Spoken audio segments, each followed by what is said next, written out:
Good evening students. आज के আমরা তাপীয় প্রসারণ চ্যাপ্টারের লাস্ট সেশনটা সম্পর্কে আলোচনা করব। এটা আমাদের লাস্ট সেশন এই চ্যাপ্টারের। এরপরে চ্যাপ্টারটা তোমাদের শেষ হয়ে যাবে, কমপ্লিট হয়ে যাবে। এই চ্যাপ্টারের লাস্ট যে টপিক আমাদের, যেটা তাপ পরিবহন, কঠিন পদার্থের মধ্যে কীভাবে তাপ প্রবাহিত হয়, তরল পদার্থ গ্যাসীয় পদার্থে কীভাবে তাপ প্রবাহিত হয়, সেটা সম্পর্কে আমরা এখানে আলোচনা করব। তো প্রধান যে টপিকটা আজকের, সেটা হচ্ছে তাপ পরিবহন। তাপ পরিবহন এটা সম্পর্কে আমরা আলোচনা করব। তাপ কীভাবে প্রবাহিত হয়। এখন যে কোনো কঠিন বস্তুতে বা তরল বস্তুতে আমরা যখন তাপ দিই, অবশ্যই সেই কঠিন বস্তুটা তাপের সুপরিবাহী হতে হবে। যখন কোনো কঠিন বস্তুতে আমরা তাপ দিই, তাপ কি যে পথে প্রবাহিত হয় বা যেভাবে তাপটা অগ্রসর হয়, তাকেই আমরা তাপ পরিবহন পদ্ধতি বলি। যে কোনো কঠিন বস্তুতে যখন আমরা তাপ দিই, যে কঠিন বস্তুটা তাপের সুপরিবাহী, সেই কঠিন বস্তুতে তাপ যে পথে প্রবাহিত হয়, যে পথে সেই কঠিন বস্তুর তাপটা ছড়িয়ে যায় বা প্রবাহিত হয়, তাকেই আমরা তাপ পরিবহন পদ্ধতি বলে থাকি। এখন এই যে তাপ পরিবহন পদ্ধতি বা তাপ পরিবহন, এটা সাধারণত তিন ধরনের হয়ে থাকে: কঠিন বস্তুর ক্ষেত্রে, তরল বস্তুর ক্ষেত্রে আর গ্যাসীয় বস্তুর ক্ষেত্রে। ঠিক আছে? তো কঠিন বস্তুর ক্ষেত্রে যে পদ্ধতিতে তাপ প্রবাহিত হয়ে থাকে, সেই পদ্ধতিটির নাম হচ্ছে পরিবহন পদ্ধতি। কঠিন বস্তুতে যেভাবে তাপ প্রবাহিত হয়ে থাকে সেই পদ্ধতির নাম হচ্ছে আমাদের পরিবহন পদ্ধতি। এই পরিবহন পদ্ধতি সাধারণত কঠিন বস্তুর ক্ষেত্রে হয়। তরল বস্তুর ক্ষেত্রে সেরকম একটা নাম আছে। তরল বস্তুর ক্ষেত্রে সেটাকে বলে পরিচলন পদ্ধতি। তরল বস্তুর ক্ষেত্রে পরিচলন পদ্ধতি। আর গ্যাসীয় বস্তুর ক্ষেত্রে ওটা হচ্ছে, পদ্ধতির নাম হচ্ছে বিকিরণ পদ্ধতি। এটা হচ্ছে গ্যাসীয় বস্তুর ক্ষেত্রে। তাহলে তাপ পরিবহন সাধারণত তিন রকমের হয়: পরিবহন, পরিচালন এবং বিকিরণ। পরিবহন হলো কঠিন বস্তুর ক্ষেত্রে, পরিচালন হলো তরল বস্তুর ক্ষেত্রে এবং বিকিরণ হলো গ্যাসীয় বস্তুর ক্ষেত্রে। ঠিক? আচ্ছা, তো আমরা সবার আগে পরিবহন পদ্ধতি নিয়ে আলোচনা করব। মানে কঠিন বস্তুতে কী করে তাপ প্রবাহিত হয়, পরিবহন পদ্ধতি নিয়ে আমরা সম্পর্কে আলোচনা করব। তো পরিবহন পদ্ধতি কি কঠিন বস্তুর ক্ষেত্রে কীভাবে তাপ প্রবাহিত হয়। তো ধরা যাক এইটা একটা কঠিন বস্তু। ধরো এটা একটা কঠিন বস্তু, একটা লোহার ব্লক নেওয়া হয়েছে। লোহার একটা ব্লক নেওয়া হয়েছে এবং লোহার ব্লকের মধ্যে বেশ কিছু, এগুলো হচ্ছে পার্টিশন দেওয়া আছে। ধরো এই লোহার ব্লকের মধ্যে বেশ কিছু পার্টিশন দেওয়া রয়েছে। এবারে যখন আমি লোহার ব্লকের এক প্রান্ত, ধরো তুমি গরম করছো, উত্তপ্ত করছো, এক প্রান্ত আমি গরম করছি। তো গরম করলে পরে কী হবে, এই কঠিন বস্তুর মধ্যে যে কণাগুলো রয়েছে, এই লোহার ব্লকটা বা যে কোনো আমি যদি কঠিন বস্তু নিই, এই কঠিন বস্তুর মধ্যে যে কণাগুলো রয়েছে, সেই কণাগুলো প্রথমেই তাপগুলো শোষণ করবে। এই যে এই কণাগুলো, মানে কি এখানে এই কণাগুলো, ধরো যেগুলো রয়েছে কঠিন বস্তুর কণাগুলো, সেগুলো আমি কি এইভাবে দেখিয়েছি। এই কণাগুলোকে অ্যাকচুয়ালি আমি এইভাবে দেখিয়েছি। ঠিক আছে? এগুলো যে কঠিন বস্তু কণাগুলো রয়েছে, এগুলো আমি এইভাবে দেখিয়েছি। তো যখনই আমি যে কোনো একটা লোহার ব্লককে বা কঠিন বস্তুকে আমি উত্তপ্ত করবো, এখান থেকে ধরো একটা মোমবাতি দিয়ে তুমি উত্তপ্ত করছো, তাহলে সেক্ষেত্রে কী হবে, এই কঠিন বস্তুর যে কণাগুলো, সেই কণাগুলো সবার আগে উত্তপ্ত হবে। ঠিক আছে? কঠিন বস্তুর কণাগুলো সবার আগে কিছুটা উত্তপ্ত হবে এবং সেই কিছু তাপ শোষণ করবে, এবং কিছু তাপ ত্যাগ করবে। যখন উত্তপ্ত করা হবে, এই কণাটা কিছু তাপ শোষণ করবে, কিছু তাপ ত্যাগ করবে। যে তাপটা ত্যাগ করবে, সেই তাপটা কি আবার এইভাবে এগিয়ে যাবে, এগিয়ে গিয়ে পরের বস্তুটা, পরের যে কণাটা রয়েছে, সেই কণাটা কি নিয়ে নেবে, সেই তাপটা। মানে এই কণাটা যে পরিমাণ তাপটা শোষণ করবে, আর কিছু পরিমাণ তাপ ত্যাগ করবে।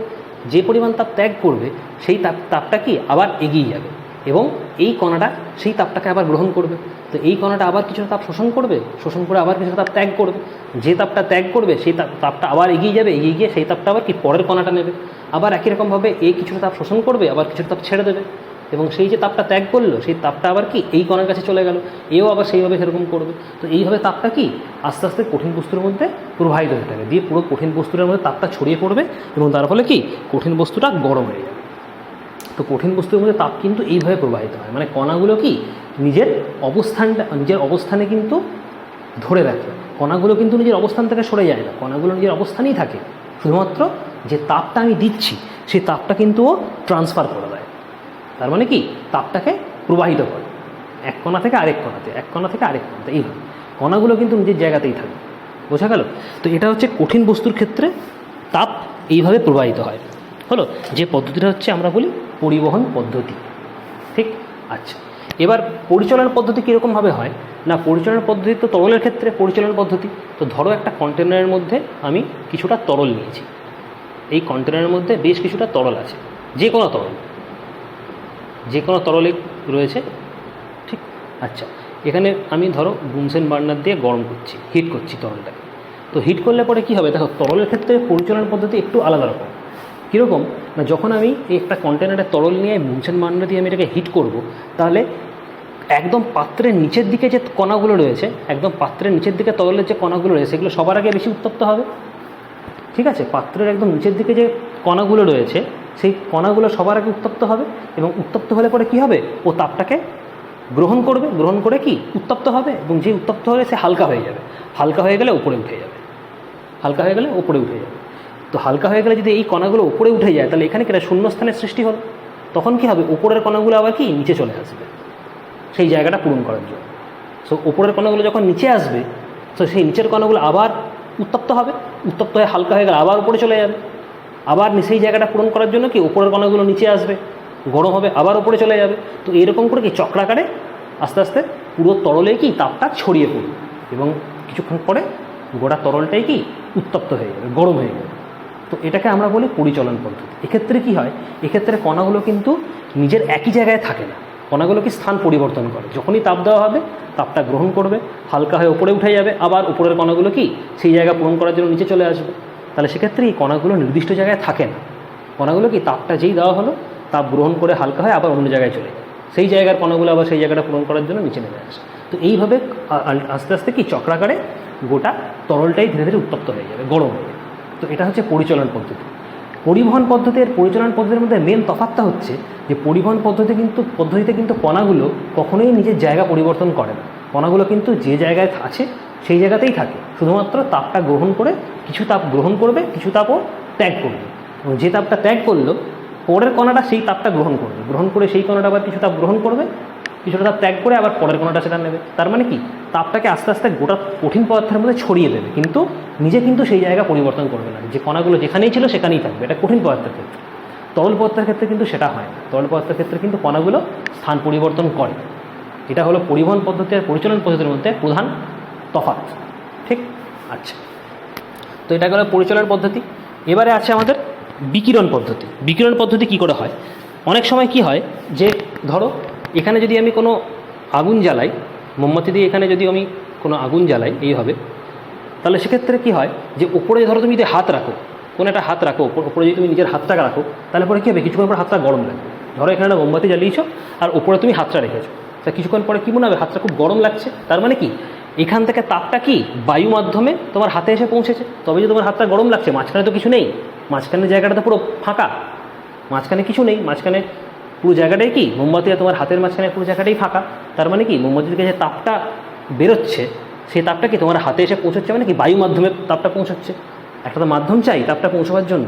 যেরকম কঠিন মাধ্যমে কি লোহার ব্লক ছিল, যে কোনো কঠিন বস্তু ছিল তাপটা পুরোপুরি ছড়িয়ে যাওয়ার জন্য। তরল পদার্থের ক্ষেত্রে কি কন্টেনারের মধ্যে যে কোনো তরল রাখা ছিল, তাপটা ছড়িয়ে যাচ্ছিল, কিন্তু এখানে তো কোনো মাধ্যম নেই। কিন্তু এখানে সেই মাধ্যমটা কি, এখানে হচ্ছে সেই মাধ্যমটা হচ্ছে গ্যাসীয় মাধ্যম বা বায়ু মাধ্যম, যে মাধ্যমে কি তাপটা আমাদের হাতে এসে পৌঁছাচ্ছে। তো এই পদ্ধতিটিকে বলা হয় বিকিরণ পদ্ধতি। এই পদ্ধতির নাম হচ্ছে বিকিরণ পদ্ধতি। বিকিরণ পদ্ধতি সাধারণত গ্যাসের ক্ষেত্রেই প্রযোজ্য। বিকিরণ পদ্ধতি গ্যাসের ক্ষেত্রেই প্রযোজ্য। মনে রাখবে, সূর্য থেকে যে তাপ পৃথিবীতে আসে ওটা কিন্তু আমাদের এই বিকিরণ পদ্ধতিতেই আসে। কোশ্চেনটা মাঝে মাঝে দেয় যে সূর্য থেকে তাপ কী পদ্ধতিতে আমাদের পৃথিবীতে এসে পৌঁছায়। তো সূর্য থেকে তাপ কিন্তু আমাদের বিকিরণ পদ্ধতিতেই পৌঁছায়, কারণ সূর্য আর পৃথিবী এই দুটোর মাঝখানে কি পুরোপুরি গ্যাসীয় মাধ্যম। ওই জন্য আমাদের কি প্রচণ্ড রোদে বেরোলে কি আমরা ঘেমে যাই বা আমাদের প্রচণ্ড শরীর গরম হয়ে যায়। মাঝখানে তো কোনো রকম কোনো মাধ্যম নেই, পুরোটাই গ্যাসীয় মাধ্যম। সূর্য থেকে তাপ কিন্তু বিকিরণ পদ্ধতিতেই আমাদের পৃথিবীতে এসে পৌঁছায়। তো এই গেল পরিবহন পদ্ধতি, পরিচালন পদ্ধতি আর বিকিরণ পদ্ধতি। ঠিক আচ্ছা, এরপরে আমরা যেটা পড়ব সেটা হচ্ছে তাপ পরিবাহিতা। এরপরে আমরা যেটা পড়ব সেটা হলো তাপ পরিবাহিতা। তাপ পরিবাহিতা কি না, তাপ পরিবাহিতা হচ্ছে যে কোনো কঠিন বস্তুর তাপ পরিবহন করার ক্ষমতা। খুব সহজভাবে বলতে গেলে যে কোনো কঠিন বস্তুর তাপ পরিবহন করার ক্ষমতা বা প্রবণতা, সেটা কি আমরা বলি তাপ পরিবাহিতা। তাহলে আমি কি লিখব, কোনো কঠিন বস্তুর তাপ পরিবহন করার ক্ষমতা বা প্রবণতা। যে কোনো কঠিন বস্তুর তাপ পরিবহন করার ক্ষমতা বা প্রবণতাকেই আমি বলি তাপ পরিবাহিতা। খুব সহজভাবে বলতে গেলে এইটাই হচ্ছে তাপ পরিবাহিতার অ্যাকচুয়াল ডেফিনেশন। যে কোনো কঠিন বস্তুর তাপ পরিবহন করার ক্ষমতা বা প্রবণতাকেই তাপ পরিবাহিতা বলা হয়। এবার এই তাপ পরিবাহিতার বেশ কিছু সূত্র আছে, যে সূত্রগুলো খুব গুরুত্বপূর্ণ এবং এই সূত্রগুলো থেকেই আমরা কিন্তু অনেক কিছু জিনিস জানতে পারবো। তো আমি মেন চলে আসছি সূত্রগুলোতে, কী করে সূত্রগুলো আসছে এবং সূত্রগুলো কি কি সেটা এক এক করে আমি বোঝাচ্ছি। তো তাপ পরিবাহিতার সূত্র, ধরো যে কোনো আমি কঠিন বস্তু নিয়েছি, যে কোনো একটা কঠিন বস্তু, ধরো একটা লোহার ব্লক নিয়েছি, এরকম দেখতে,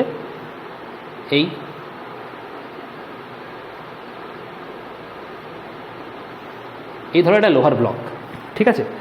তো লোহার ব্লকটা ধরো আমি এই পৃষ্ঠের কথা বলছি, ধরো এই পৃষ্ঠের ক্ষেত্রফল হচ্ছে এ, এই পৃষ্ঠের ক্ষেত্রফল এ, ঠিক। আচ্ছা, এইখানে এই পৃষ্ঠে আমি কিউ পরিমাণ তাপ দিলাম, লোহার ব্লকটার এই পৃষ্ঠের ক্ষেত্রফল হচ্ছে এ এবং এই পৃষ্ঠে আমি কিউ পরিমাণ তাপ দিলাম। এবং এই যে বেধ, এটা হচ্ছে বেধটা হচ্ছে স্মল ডি, মানে লোহার ব্লকটার বেধ হচ্ছে স্মল ডি। এবং আমি যে কিউ পরিমাণ তাপটা দিলাম, তো কিউ পরিমাণ তাপ দিলে কি একটা উষ্ণতা বৃদ্ধি হবে। তো ধরা যাক এই পৃষ্ঠের উষ্ণতা বৃদ্ধি হচ্ছে θ1 এবং এর বিপরীত পৃষ্ঠের উষ্ণতা বৃদ্ধি হচ্ছে θ2।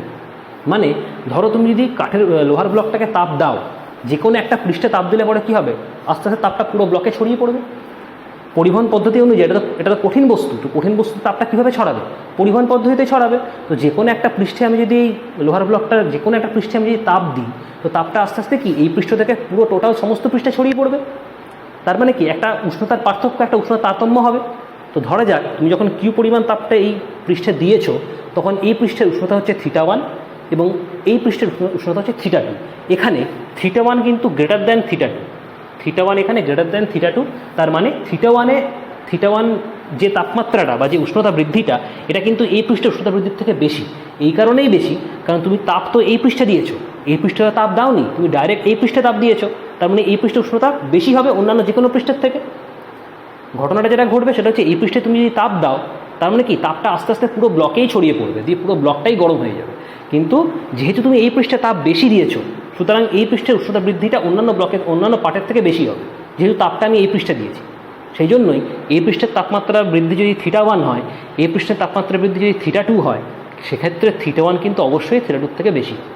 বোঝা গেল? আচ্ছা, তাহলে সেক্ষেত্রে ক্ষেত্রফল যদি তোমার এ হয়, তুমি যে তাপ প্রদান করেছো সেটা হচ্ছে কিউ, উষ্ণতা বৃদ্ধি প্রথম পৃষ্ঠে θ1 এবং বিপরীত পৃষ্ঠে θ2 এবং বেধ হচ্ছে ডি। তাহলে সেক্ষেত্রে উষ্ণতার পার্থক্য কত দাঁড়াচ্ছে, এই দুটো পৃষ্ঠের মধ্যে উষ্ণতার পার্থক্য কত দাঁড়াচ্ছে, θ1 মাইনাস θ2। যেহেতু θ1টা বড়, সুতরাং θ1 মাইনাস θ2 এটা হচ্ছে উষ্ণতা বৃদ্ধির পার্থক্য, দুই পৃষ্ঠের মধ্যে উষ্ণতার পার্থক্য θ1 মাইনাস θ2।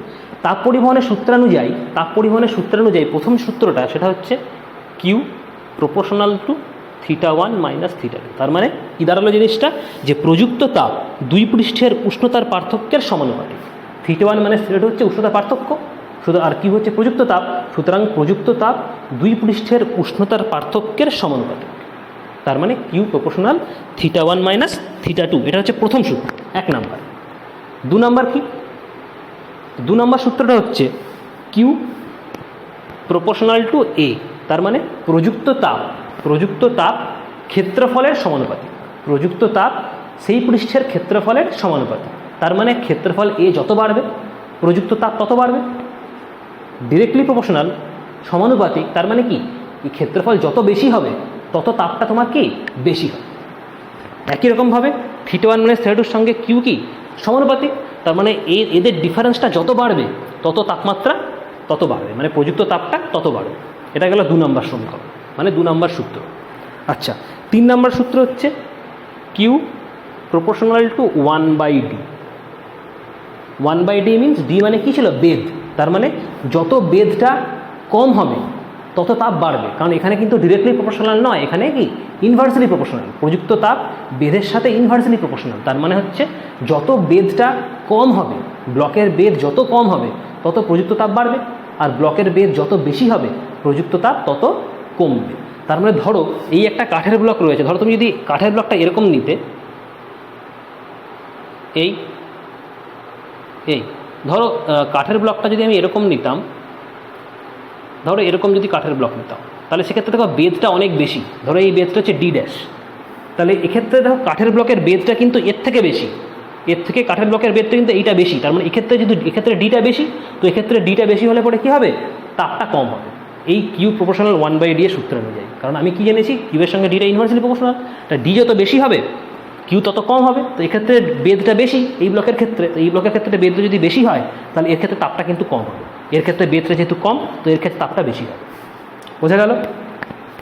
নেক্সট, এটা 3 নম্বর সূত্র। আরেকটা সূত্র আছে, আরেকটা সূত্র হচ্ছে কিউ প্রপোর্শনাল টু টি, এটা 4 নম্বর।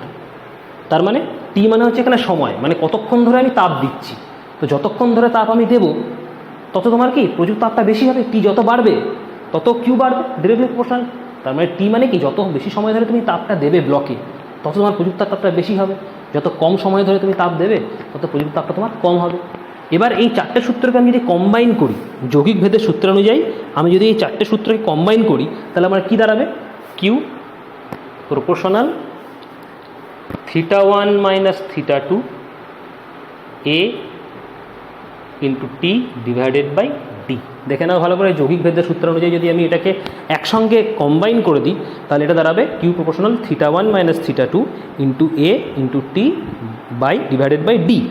ঠিক আছে, তাহলে একটু যদি এটাকে সাজিয়ে গুছিয়ে লিখি তাহলে কীরকম দাঁড়াবে জিনিসটা, Q proportional A θ1 - θ2 T by D.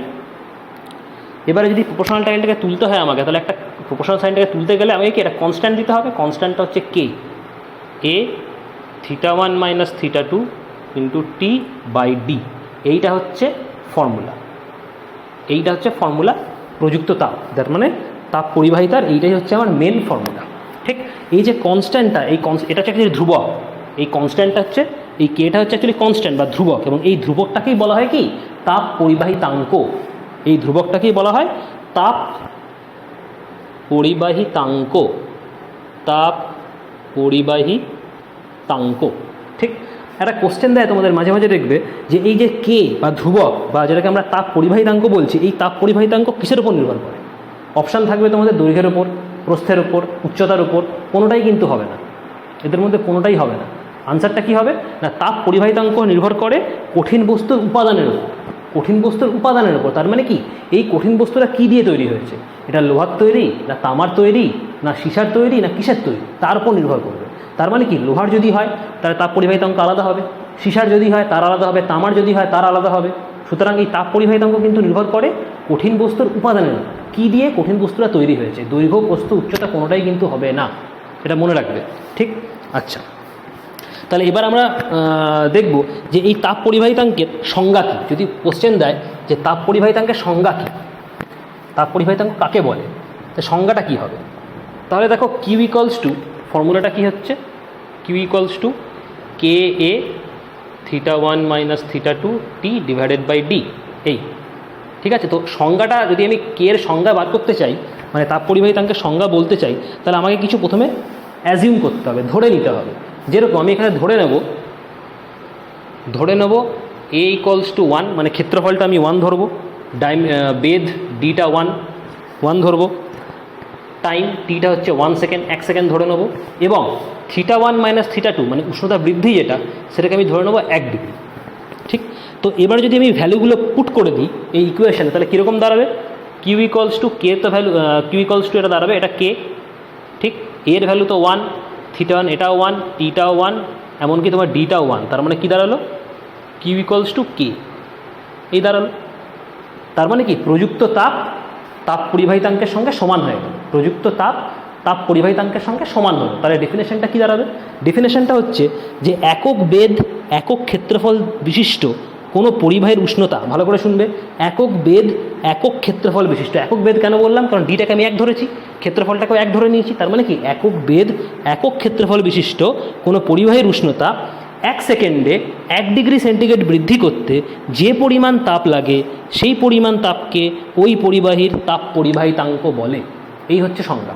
আবার বলছি, যেহেতু আমি সবগুলো 1 ধরে নিয়েছি, সুতরাং আমাকে কিন্তু একক কথাটা ইউজ করতে হবে।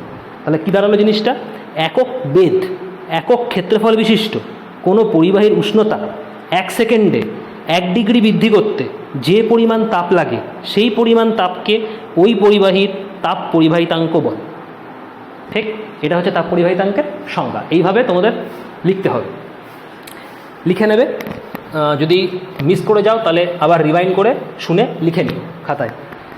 আচ্ছা, এবার আমরা আসবো তাপ পরিবাহিতাঙ্কের একক। তাপ পরিবাহিতাঙ্কের একক মানে কে এর এককটা কী হবে? তো তাপ পরিবাহিতাঙ্ক একক জানতে গেলে আগে আমাকে ফর্মুলাটা লিখতে হবে। Q equals to K A θ1 minus θ2 T divided by D, এই হলো তাপ পরিবাহিতাঙ্কের ফর্মুলা।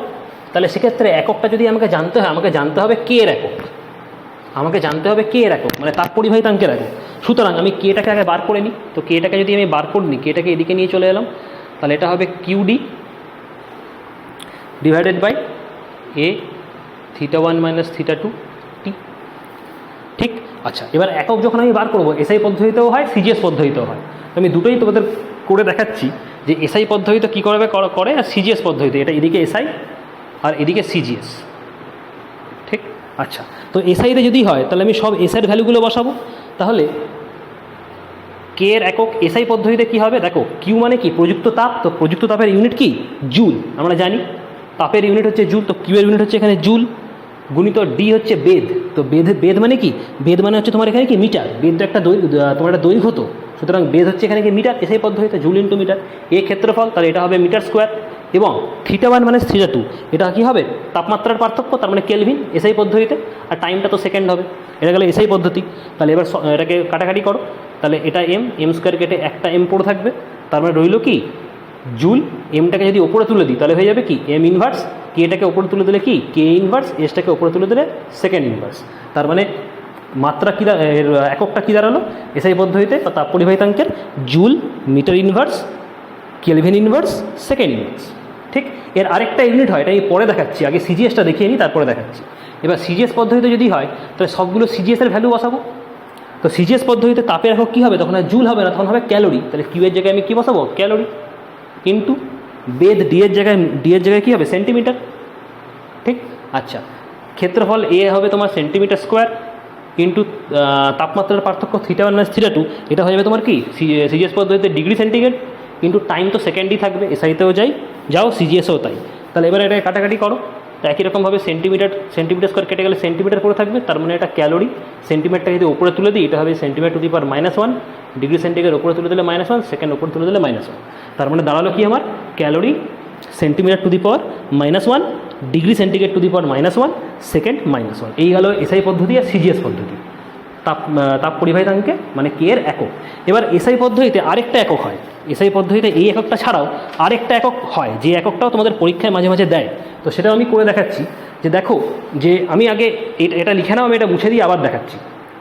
লিখে নাও, আমি মুছে দিয়ে আবার দেখাচ্ছি। তো এটা গেলো একটা এসআই পদ্ধতিতে একক। আরেকটা হয়, তাহলে সেক্ষেত্রে আমি আরেকটা কী করে বার করবো? একই রকমভাবে কে ইকুয়ালস টু যে ফর্মুলা আছে, সেই ফর্মুলা অনুযায়ী আমি বসাচ্ছি। কিউ এর ইউনিট কি? জুল। ডি হচ্ছে মিটার, এরিয়া হচ্ছে মিটার স্কোয়ার, এটা হলো তোমার কেলভিন, আর টাইম হচ্ছে সেকেন্ড। তাহলে মিটার কেটে যাবে, তাহলে নিচে মিটার রইল। তাহলে আমি মিটারটাকে এবার ওপরে তুলব না, আমি জুলটাকে নিচে রাখবো, এই মিটারটাকে তুলবো, মিটারটাকে রাখবো কে এই সেকেন্ড এই। এবার মিটারটাকে আমি আলাদা করে দেবো, সেকেন্ডটাকে আমি আলাদা করে দেবো, জুল বাই সেকেন্ড এটাকে আলাদা করে দেবো। এই জুল বাই সেকেন্ডকে আলাদা করে দেবো। আলাদা করে দিলে আমার নিচে কী পড়ে থাকবে? 1 বাই মিটার ইন্টু কেলভিন। এই জুল বাই সেকেন্ডটাকে আলাদা করে দিলাম। এবার তোমরা মনে করো যে ক্ষমতা নিশ্চয়ই তোমরা পড়েছো। ক্ষমতা পি ইকুয়ালস টু ফর্মুলা কী ছিল? W/T। মনে পড়ছে? ক্ষমতা পি ইকুয়ালস টু W/T, যেখানে ডাব্লিউটা হচ্ছে কার্য মানে ওয়ার্ক, আর টিটা হচ্ছে টাইম। তার ক্ষমতা বাই সময়, এটা হচ্ছে এই তোমার কার্য বাই সময়, এটা হচ্ছে মানে কি? ক্ষমতা। ঠিক আছে। তো ডাব্লিউর একক কী হতো? তাহলে পি ইকুয়াল টু কী হলো আমাদের? W/T, তার মানে ক্ষমতা ইকুয়াল টু কার্য বাই সময়। তো কার্যর একক কি? কার্যর একক হচ্ছে আমাদের এখানে, আমরা কার্যর একক সবাই জানি যে কার্যর একক হচ্ছে জুল।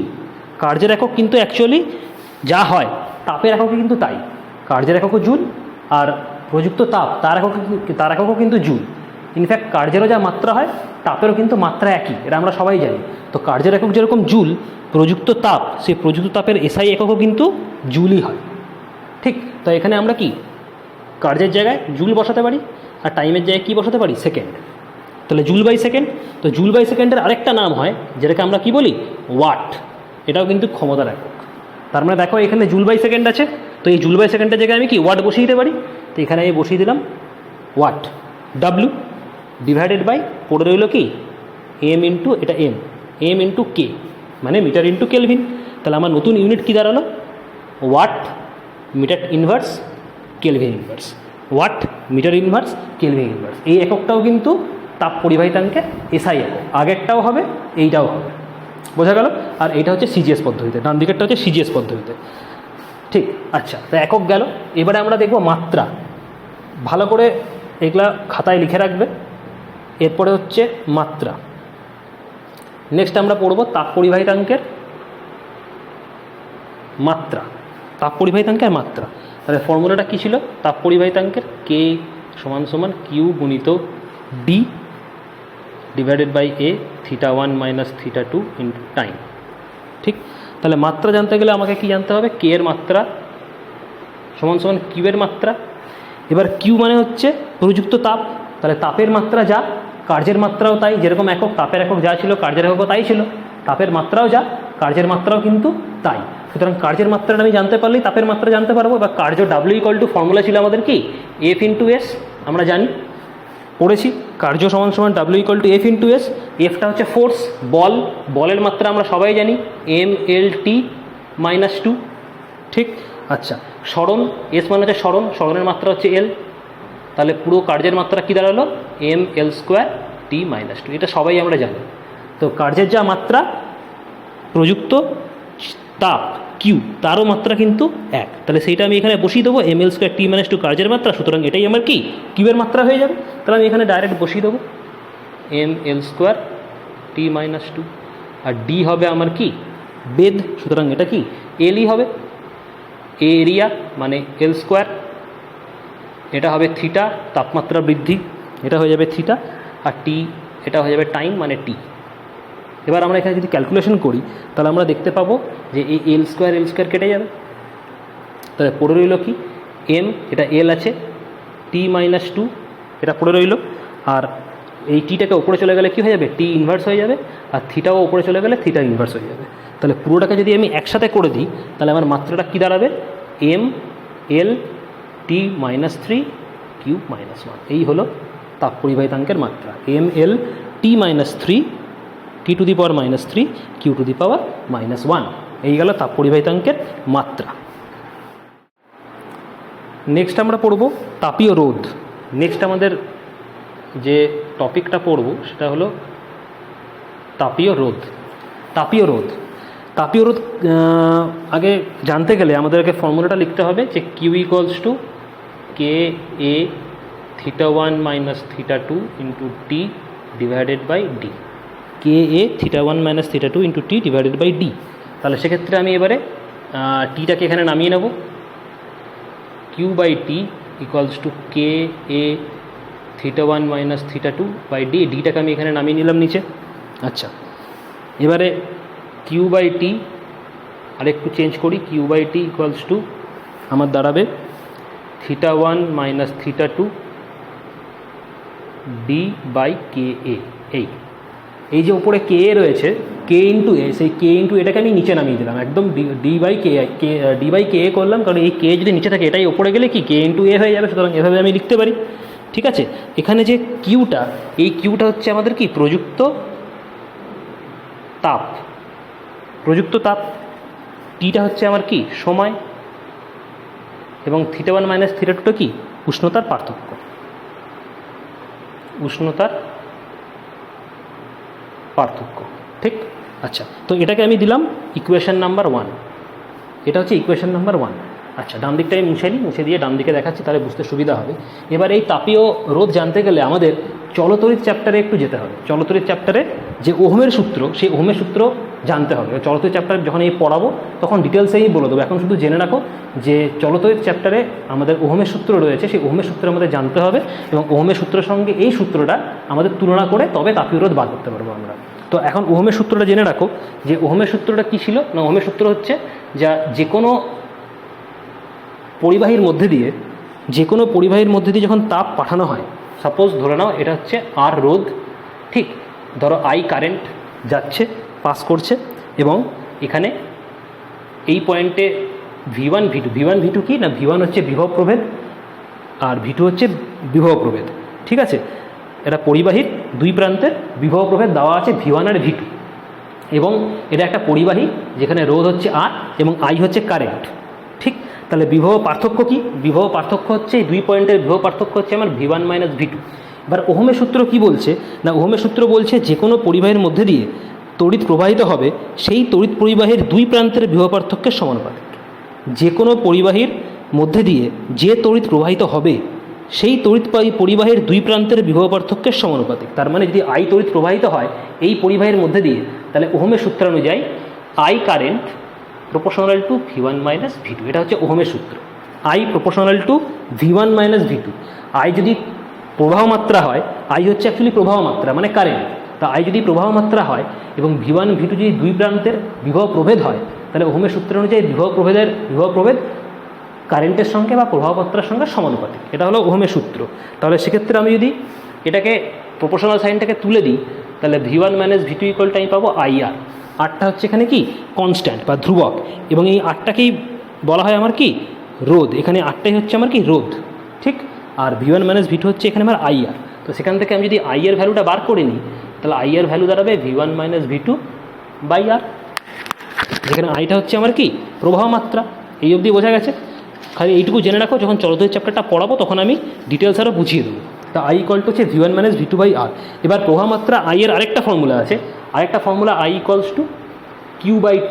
এটা হচ্ছে প্রবাহ মাত্রা আরেকটা ফর্মুলা, যেখানে Q কি, এখানে Qটা কিন্তু প্রযুক্ত তাপ নয়, এখানে Q কিন্তু প্রযুক্ত তাপ নয়, এখানে Qটা হচ্ছে আধান। কি হচ্ছে আধান, তার মানে কি ইলেকট্রনস। যে কোনো পরিবাহীর মধ্যে দিয়ে মনে রাখবে তড়িৎ তখনই প্রবাহিত হবে যদি সেই পরিবাহীর মধ্যে দিয়ে ফ্রি ইলেকট্রনস থাকে, মানে আধান থাকে। সেই আধানগুলোই অ্যাকচুয়ালি কারেন্টটা নিয়ে যায়। তার মানে যে কোনো পরিবাহীর মধ্যে যদি যথোপযুক্ত পরিমাণে আধান মজুদ থাকে, সেই পরিবাহী কিন্তু তড়িৎ পরিবহন করতে পারবে। তো এখানে কিউটা কিন্তু আধান, কিউ কিন্তু প্রযুক্ত তাপ নয়। ঠিক আছে, তো I ইকুয়াল টু আরেকটা ফর্মুলা হলো আমার Q/T। সুতরাং I ইকুয়াল টু দেখো দুটো ফর্মুলা আছে, একটা V1 - V2 বাই R, একটা Q/T। তো দুটোকে যদি আমি ইকুয়াল করে দিই, দুটোই তো I, তো দুটোকে যদি ইকুয়াল করে দিই তাহলে V1 - V2 by R equal two দাঁড়াবে আমার I/T, Q/T। এই V1 - V2 by R equals to Q/T। ঠিক, আচ্ছা, এবার এটা গেল 2 নম্বর সমীকরণ। এবার এই দুটো সমীকরণ তুলনা করো, দেখো বাঁ দিকেও Q/T, ডান দিকেও Q/T। তার মানে কি দুটো ইকুয়েশনই Q/T ইকুয়েশন। তার মানে আমি বলতে পারি এখান থেকে যে θ1 - θ2 by D/K equals to V1 - V2 by R, কারণ দুটোই তো Q/T। তার মানে আমি এখান থেকে বলতে পারি যে V1 - V2 by R equal to θ1 - θ2 by D/K। এই বলা যায়, দুটোকে আমি ইকুয়াল করে দিলাম। ঠিক, আচ্ছা, এখানে এই যে আরটা, এটা হচ্ছে তাপীয় রোধ, এটাকে আমরা বলি তাপীয় রোধ, যেটা আমি পড়ছি এখন, যেটা পড়াচ্ছি তোমাদেরকে, তাপীয় রোধ। আর এই যে D/K, এই D/K, এই D, এটা তড়িৎ রোধ। আরটা হচ্ছে রোধাঙ্ক, আরটা হচ্ছে একটি রোধ, এটা হবে তড়িৎ রোধ, কারণ আরটা তোমার রেজিস্ট্যান্স ছিল তড়িৎ পরিবাহের মধ্যে দিয়ে, আর হবে তড়িৎ রোধ। আর D/K যেটা, এটা হচ্ছে তাপীয় রোধ। এইটা হলো আমার তাপীয় রোধ, যেটা আমরা পড়ছি তাপীয় রোধ। তার মানে আমার তাপীয় রোধ কী দাঁড়ালো, তাপীয় রোধ দাঁড়ালো D/KA। তার মানে আমি এখান থেকে বলতে পারি যে R ইকুয়ালস টু D/KA। এটা হচ্ছে আমার তাপীয় রোধের ইকুয়েশন। তাপীয় রোধ R ইকুয়ালস টু D/KA। কোনো বই তাপীয় রোধ R এর জায়গায় দেখবে RT দেওয়া থাকে, তো RT ইকুয়ালস টু D/K। এটা হলো আমার তাপীয় রোধ, বোঝা গেল? আচ্ছা, এবার যদি এর একক জানতে হয়, তাহলে একক আমি কী করে বার করবো? তাপীয় রোধের কি একক, মানে আর এর একক যদি বার করতে হয়, তাহলে ফর্মুলাটা দেখো RT ইকুয়াল টু D/KA। তাহলে আর আমি যদি এর একক জানতে চাই, তাহলে আমাকে কি এই ডি এর একক জানতে হবে। ডি এর একক যদি এসআই পদ্ধতিতে করি, তো ডি এর একক হবে মিটার ডিভাইড বাই কে। কেটা কি তাপ পরিবাহিতাঙ্ক। তো তাপ পরিবাহিতাঙ্কের এসআই এককটা কী ছিল মনে করে দেখো, তাপ পরিবাহিতাঙ্কের এসআই একক ছিল জুল মিটার ইনভার্স, কী দাঁড়ালো জুল। তাপ পরিবাহিতাঙ্ক একক কি joule metre inverse kelvin inverse second inverse. এটা ছিল আমার কি এসআই পদ্ধতিতে তাপ পরিবাহিতাঙ্কের একক joule metre inverse kelvin inverse second inverse. ঠিক, ইন্টু কী আছে কে এ বলেছে, তাই এর একক কী হবে মিটার স্কোয়ার। এখানে মিটার স্কোয়ার বসিয়ে দেবো। তাহলে সেক্ষেত্রে আমার দেখো ভালো করে দেখবে, তাহলে এই মিটার টু দি পাওয়ার -1 যেটা আছে সেটাকে আমি কী করে দেবো, উপরে তুলে দেবো। উপরে তো মিটার একটা আছেই, তো এটাকে যদি উপরে তুলে তাহলে এটা মিটার হয়ে যাবে। তাহলে মিটার ইন্টু মিটার এটাকে আমি তুলছি, এটাকে নিচে রাখবো, এই মিটার স্কোয়ারটাকে আমি নিচে রাখবো, তাহলে আমার কাটাকাটি করতে সুবিধা হবে। এই কে আর এসটাকে উপরে তুলে দেবো, তাহলে এটা উপরে তুলে গেলে এটাও কে হয়ে যাবে, এটা এস হয়ে যাবে। তাহলে নিচে পড়ে রইল কি মিটার স্কোয়ার, আর এখানে জুল পড়ে থাকবে, তাহলে ইন্টু জুলটা পড়ে রইল। এগুলো সব কিন্তু মাল্টিপ্লাই, ঠিক। তাহলে এবার দেখো মিটার মিটার মিটার স্কোয়ার, আর এখানেও মিটার স্কোয়ার, তাহলে এগুলো ক্যান্সেল হয়ে গেল। তাহলে পড়ে রইল কি K into S divide by J, তার মানে kelvin second divide by J. এইটা হলো আমার কি আরটি বা তাপীয় রোধের একক, kelvin into second by joule. এটা হলো এসআই পদ্ধতিতে, এটা গেল এসআই পদ্ধতিতে। যদি সিজিএস পদ্ধতিতে বার করতে বলে, তখন কি হবে, একই রকমভাবে আমি RT equals to D by K করবো, তাহলে এখান থেকে তুমি বুঝতে পারবে কেলভিন আছে, কেলভিনটা তো এসআই পদ্ধতিতে, তো সিজিএস পদ্ধতিতে কী হবে, ক্যালোরি হবে। তাহলে কে এর জায়গায় আমি ক্যালোরি লিখবো, সেকেন্ডটা সেকেন্ডই থাকবে, তো ক্যালোরি সেকেন্ড ডিভাইডেড বাই কী আছে জুল, ডিভাইডেড বাই আছে আমার ডিভাইড বাই জুল। আচ্ছা, এখানে হবে তোমার এখানে কেলভিন আছে, তো কেলভিন যদি তোমার এসআই পদ্ধতিতে হয়, তো সিজিএস পদ্ধতিতে এটা হবে ডিগ্রি সি, সিজিএস পদ্ধতিতে এটা হবে ডিগ্রি সি, এসটা এসি থাকবে, আর নিচে জুল আছে, জুলটা হয়ে যাবে আমার কি ক্যালোরি। এই হয়ে যাবে সিজিএস পদ্ধতিতে। কেলভিনটার জায়গায় হয়ে যাবে আমার কি সিজিএস পদ্ধতিতে ডিগ্রি সেলসিয়াস, সেকেন্ডই থাকবে, আর জুলটা এসআই পদ্ধতিতে, তো সিজিএস হয়ে যাবে আমার ক্যালোরি, তার মানে degree C into second by calorie. এটা হলো আমার সিজিএস পদ্ধতি, তাপীয় রোধের একক। তো নিচেরটা হলো এসআই, উপরেরটা হলো সিজিএস। নেক্সট লাস্ট তোমাদের টপিক যেটা আছে, এটা হয়ে গেলেই আমাদের চ্যাপ্টারটা শেষ হয়ে যাবে। লাস্ট যেটা টপিকটা আমরা পড়বো সেটা হচ্ছে তাপীয় রোধাঙ্ক।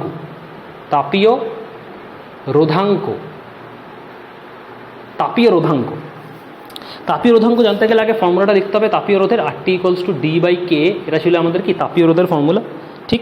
আচ্ছা, তাহলে এটাকে আমি এইভাবে লিখতে পারি, RT equals to 1 by K into D by A, এইভাবে লেখা যায় এটাকে। এটা হচ্ছে আমি 1 নম্বর সমীকরণ আমি দিয়ে রাখলাম, ঠিক। আচ্ছা, তাহলে তাপীয় রোধাঙ্কর ফর্মুলা পেলাম।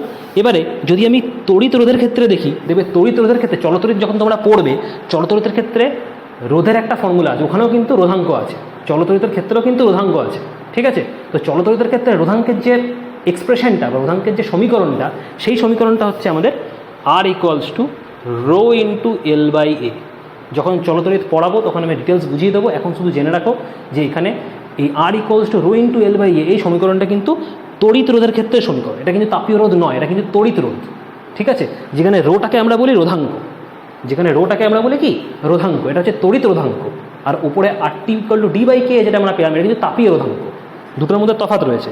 তাহলে এটাকে আমি কি বলবো, 2 নম্বর সমীকরণ। এবার দুটো সমীকরণ কম্পেয়ার করো, দুটো সমীকরণ যদি আমি কম্পেয়ার করি বা তুলনা করি, তাহলে দেখো আমি দেখতে পাবো যে এখানে দেখো এ আছে, এখানে এ আছে, এখানে এল মানে কি এখানে দৈর্ঘ্য, এলটা হচ্ছে অ্যাকচুয়ালি দৈর্ঘ্য লেন্থ, তো এখানে ডি আছে, তার জায়গায় বেদ।